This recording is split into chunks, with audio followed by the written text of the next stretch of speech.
Hello and welcome to the Flying Gato YouTube channel. My name is Elias, and in today's video we're going to be discussing the 2026 Honda Prelude. Now, a lot of you guys that have been watching the channel for a long time know that I'm very excited about the next generation Honda Prelude because I was a very long time owner of the 5th gen, the last generation Honda Prelude. Here it is right here. This is actually my video. I took my Prelude to a historic hill climb and I made a bunch of videos on it. If you want to go watch them, they're on my channel. Go just look for Flying Gato Prelude and you'll find them. But before we dive deep into what's to come and what's to expect, because that's what we're talking about this video, what we expect of the next Prelude, let's just quickly take a look at what we had when I had this Prelude.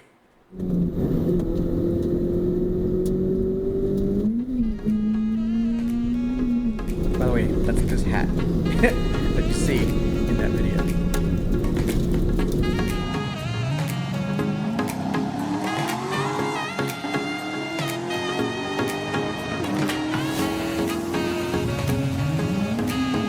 This is obviously the hill climb. And it was a great time. I loved owning that thing. So you guys can hear me. Loved owning that thing, and it was a great car for its time. It's a great car to own even today.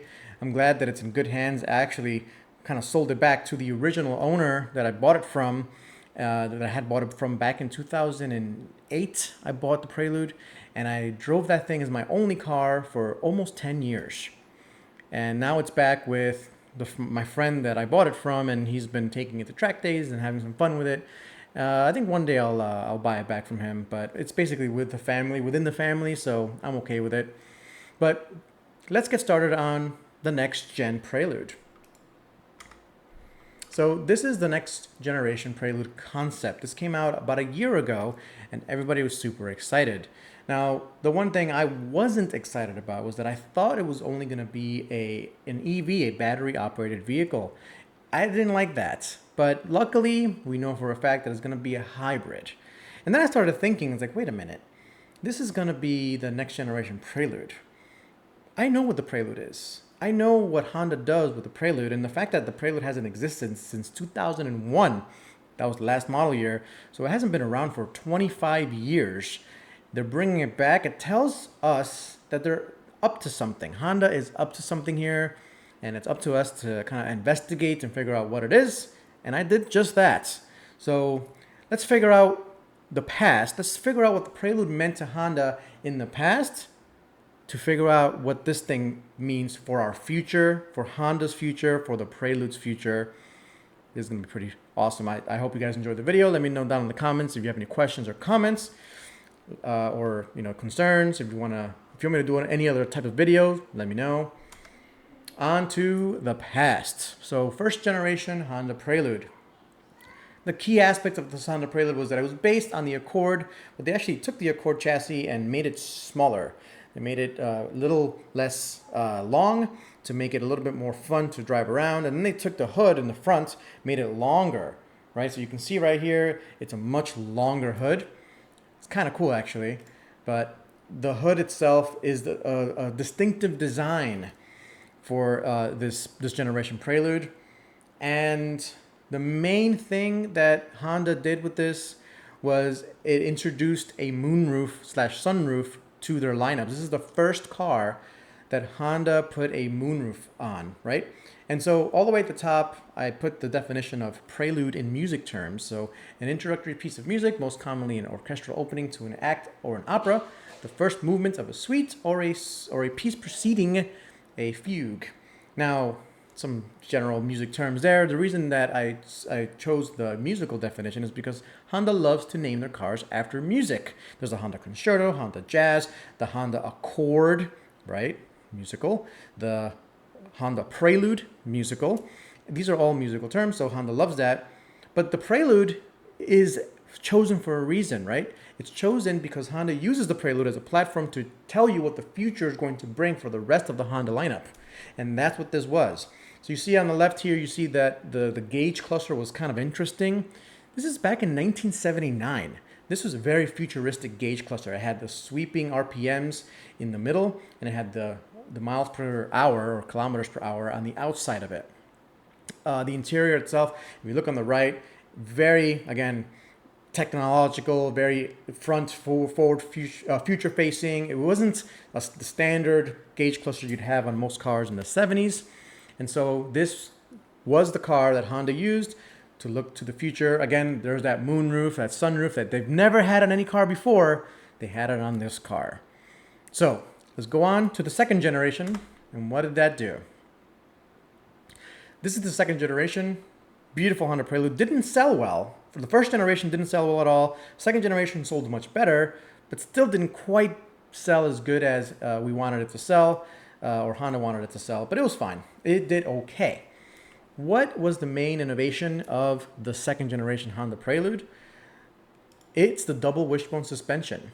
The excellent double wishbone suspension.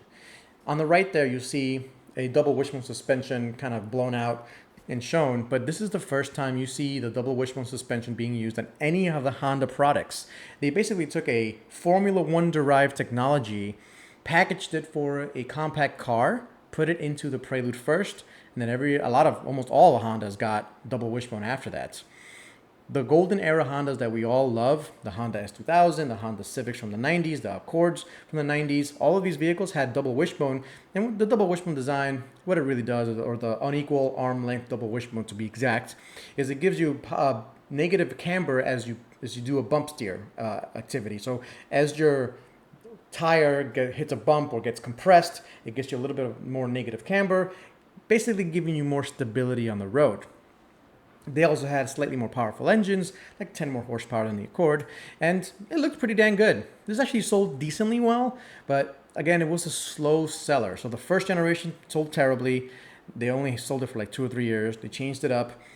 This sold a lot better, right? Still had the sunroof. Now it has double wishbone suspension, right? And it's got a slightly better engine, slightly more powerful engine. What did the third generation do? Third gen was really interesting. So again, still had the moonroof, still had that double wishbone suspension. It still had that kind of Ford-looking interior, but its claim to fame is actually. Let's just listen to the commercial. They'll let you know. Honda would like to show you something you've never seen before. Four-wheel steering.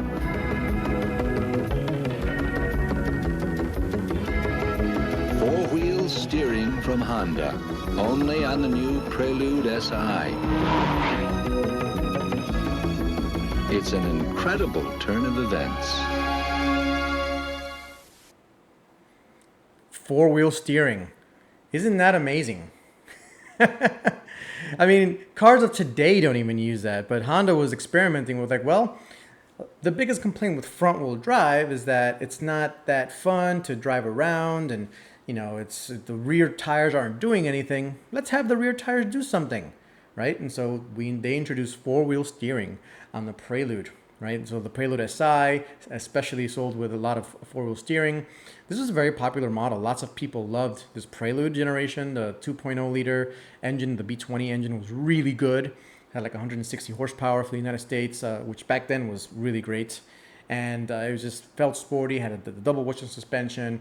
It was lightweight. It had that nice long hood. It was just a well-made car. But that four-wheel steering, again, another innovation that only came on the Prelude. And you didn't really see it almost anywhere else. I think there's one Japanese-made car for Japan that used this four-wheel steering. But they developed it on the Prelude first. Let's look at the fourth generation Prelude. And just a little bit of history. The fourth generation Prelude was one of the vehicles you could have bought in a video game called Gran Turismo. It was like one of the 5 cars you can buy in the original Gran Turismo, or Gran Turismo 1 or Gran Turismo 2, one of those two. And I always chose the Prelude, and I always said, this is when I was a kid, that I would buy myself a Prelude as my first car. I'm glad to say that I achieved that dream. It wasn't my first car. I had a Civic with a Honda 1990 Civic wagon with 300,000 miles on it. And then I had my Prelude. But this is the Prelude that started my kind of passion for cars back in the day. And it's an amazing car. It's just the way it looks, the way it drives, the way it feels. What technologies, though, again, just looking back to see what the next generation Prelude is going to bring. What tech did it bring? Well, it brought VTEC. It wasn't the first car in America to have VTEC. That was for the Integra GSR. The Integra had VTEC first. The NSX had VTEC first. So the NSX was like the Acura higher power. Honda's VTEC though was really nice. So for 1993, you could get a Honda Prelude with the moonroof, right? So you see the moonroof. They all had them. This is the Prelude signature. So it had the moonroof. It had the VTEC. It had four-wheel steering, and the main thing that really was kind of crazy was the interior. If you look at the picture, that interior was like really futuristic looking, especially at night. It kind of like lit up the whole thing. Honda was trying out once again this futuristic dashboard that didn't really work out. A lot of people didn't like it, and I think the owners have them today love them because it's unique. But back then, it was like everyone's kind of used to what Honda, looked like, and none of them looked like this. They had traditional dashboards, etc., and this was just a big departure. But again, it just shows you Honda's trying technologies, and they're going to put it in their higher end, less volume car. So they don't sell very many of these. Unfortunately, they don't sell very many Preludes, period. And I think that's why Honda used this as a platform to test these things out. But again, this is definitely my second favorite. One of my favorite cars, frankly. I should probably look into buying one just to try it out and have it. But that's what this generation Prelude had. And finally, the fifth generation Prelude. Yes, the top left picture, that's my picture.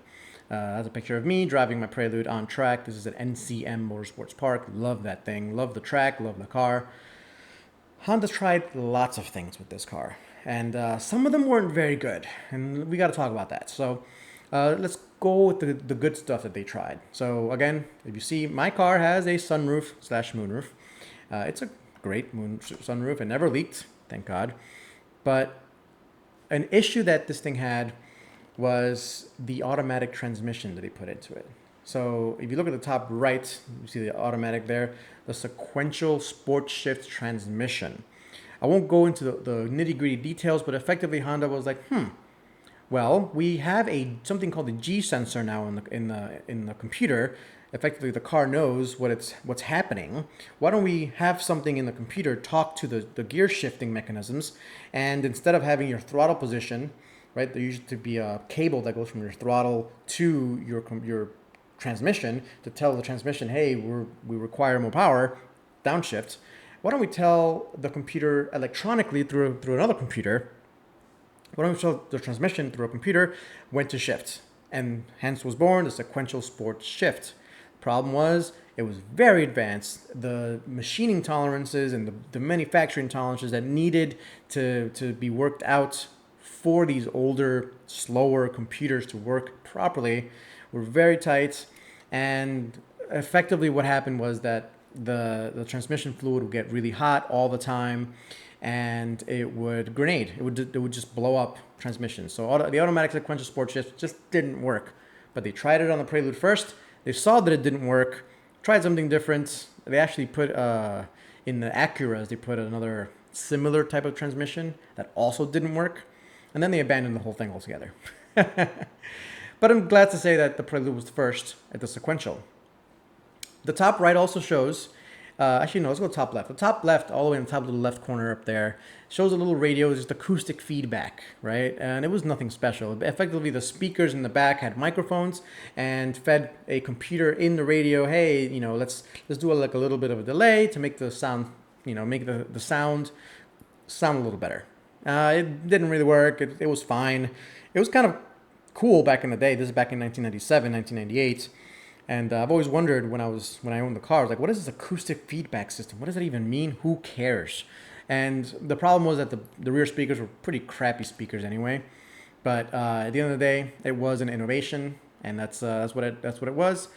Then finally the top right, you see that whole mechanism. Well, that mechanism is actually a precursor to what Honda and Acura are calling the super handling all-wheel drive that's found in the Honda Pilot, the Honda MDX, the Honda RDX, the Honda TLX, and any all-wheel drive Honda that exists.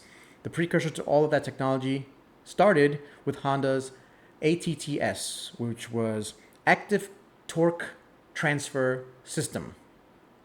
That's what it stands for. And you see the blue picture there. It basically tells you a diagram of how the whole thing works. There's a G sensor. It kind of tells the computer where how the car is performing, where the car is. Effectively, what it does is in a front-wheel drive car, when you're turning left hard, right, and you're flooring the accelerator pedal. Usually, if you don't have a limited slip differential, you will peel out the tire that's not being loaded up, right? So all the power that you have is being wasted. If you have a limited slip differential, some of the power gets transferred to both tires, and you got a little bit more give. With an active torque transfer unit, the computer actually senses, hey, we're turning left and we're accelerating hard. Let's put a lot of the power on the tire or wheel that has the most amount of traction. And so the car's going to feel a little bit like it's a rear-wheel drive car. It's effectively taking a front-wheel drive, the biggest issue with front-wheel drive, which is torque steer and understeer at the limit, and gamifying it with this torque transfer system. It was super cool, super advanced.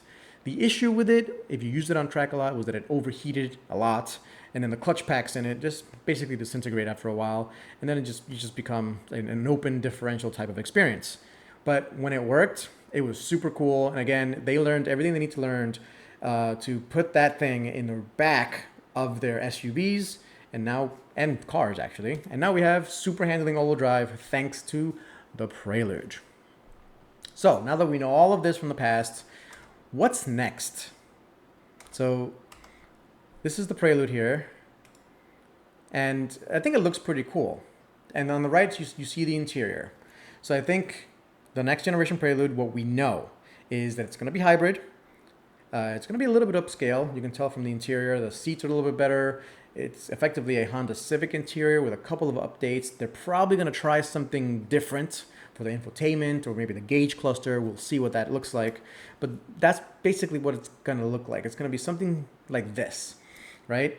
And that last bit there, I think there's going to be an electronic all-wheel drive option. That's exciting, and that's the information that nobody's really talking about yet, or very few people are.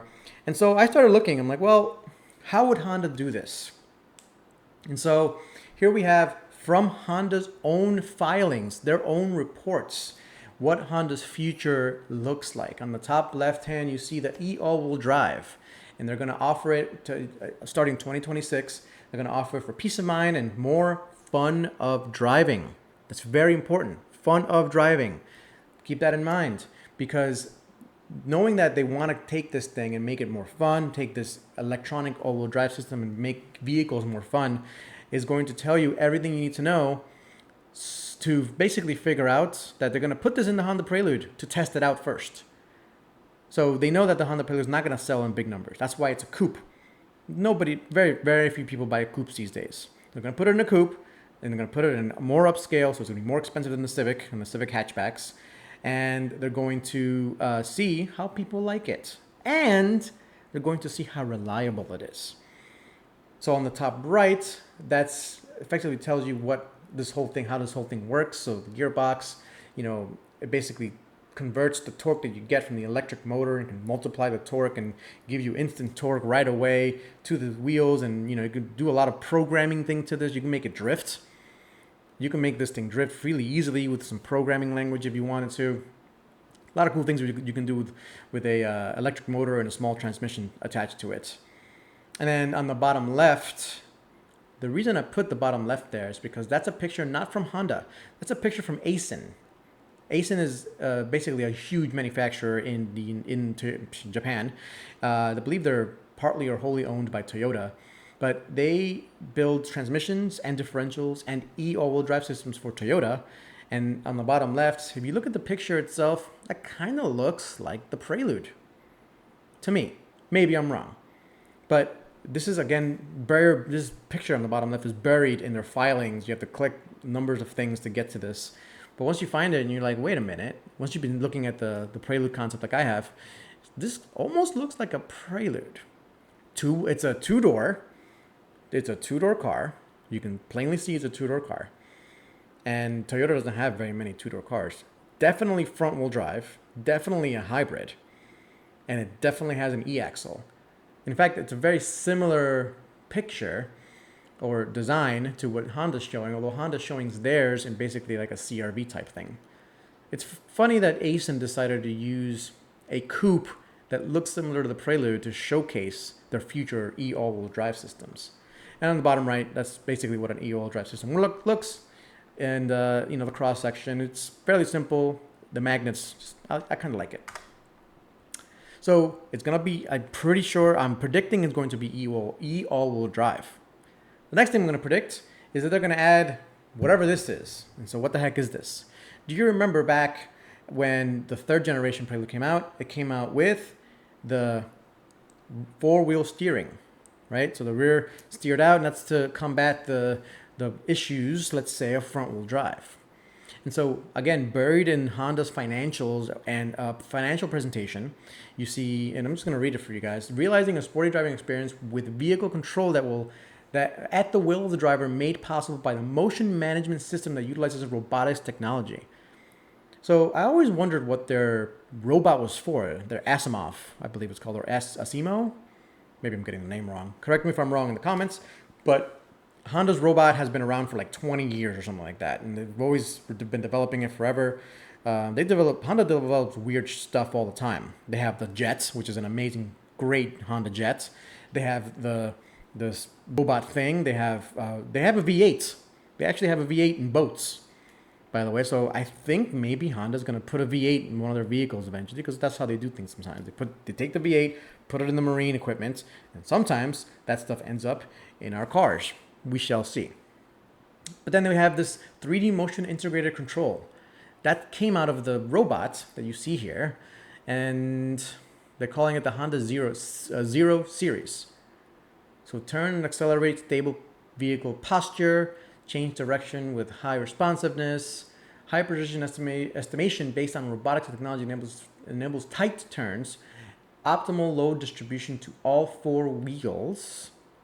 Remember that e-all-wheel drive, optimal load distribution to all four wheels based on precise control. So basically, it's going to take not only the G meter, but it also has a vertical readings, and it's going to put that into the computer, and it's going to modify how the car reacts depending on what the car is doing to help it turn better. Mazda is actually doing something a little bit similar with torque braking. I think Honda is onto that, and I think Honda is going to do something with that, and I think it's going to come out first in the Prelude. And so finally, the conclusion. I'm still very excited about the Prelude. I know it's hybrid only. There could be a possibility that they may throw a performance variant into it. We don't know. But I'm fairly certain there's going to be some kind of all-wheel drive. So this is a concept, not a concept, this is actually the prototype testing in Europe very recently, which prompted me to actually do this video, by the way. But this is already out in the streets testing. And I have a good feeling that this is going to be a really future look at what Honda's doing. It's going to be really futuristic. It's going to be kind of cool. I think e-all-wheel drive is going to be game-changing for Honda. A lot of people really wish the Type R was all-wheel drive, and the Type S, the Acura and Integra Type S were all-wheel drive. And Honda's really, really looking at ways to reduce the weight of the all-wheel drive systems and reduce the weight of the batteries. And I think the future looks bright. I don't know what else to say. I think the future looks pretty good. Again, let me know in the comments what you guys think.